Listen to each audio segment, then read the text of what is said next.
এই যে এটা আমার বেনানা আম, সেটা আমি পেরে নিব। হাজবেন্ড বাসায় নেয় কি কারণে, যে এই দেখেন ছিঁড়ে গেছে, এই আমটা কিন্তু পেকে আছে, উনি বাসায় নেয়। আসলে বলবে যে পেকে রস হয়ে ফেটে যাচ্ছে। বিসমিল্লাহ, আলহামদুলিল্লাহ।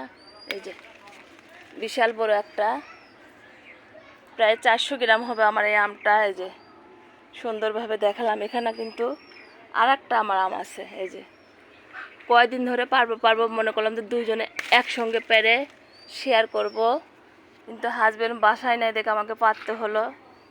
মাশাল্লাহ, সেই ভালো হয়েছে, আলহামদুলিল্লাহ। দুইটা আম আমার প্রায় 700 গ্রাম 800 গ্রাম হবে দুইটা। এই যে এখানে কিছুক্ষণ আগে পেরে রাখলাম, আর এগুলো তার সাথে রাখতেছি, কারণ বর্ষার দিনে কিন্তু আম থাকে না। আর যে যেহেতু ও দুটোও থাকতেছে না, এই যে এখানে দেখেন, এখানেও কিন্তু আমার আম আছে। এই যে এটা বাহিরের দেশের আম বলে আমাকে দিছে যে আন্টি নিয়ে যান।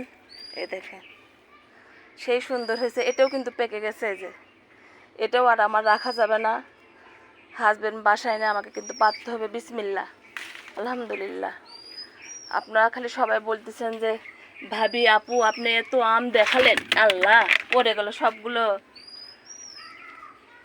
তারপরেও আমি পেরে নিচ্ছে। এই যে এগুলো কাগজগুলো পচে গেছে, কিন্তু আম পরিপূর্ণভাবে হয়ে গেছে।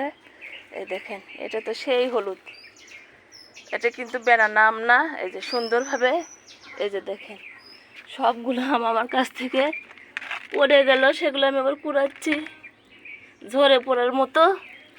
এই যে অনেকগুলো কিন্তু আমি এটা ছাদে গাছ লাগাইছি আর বাসার সামনে লাগাইছি, ওখান থেকে আমি কিন্তু আম পাইলাম, আলহামদুলিল্লাহ। অনেক ভালো লাগলো। সবাই ভালো থাকেন।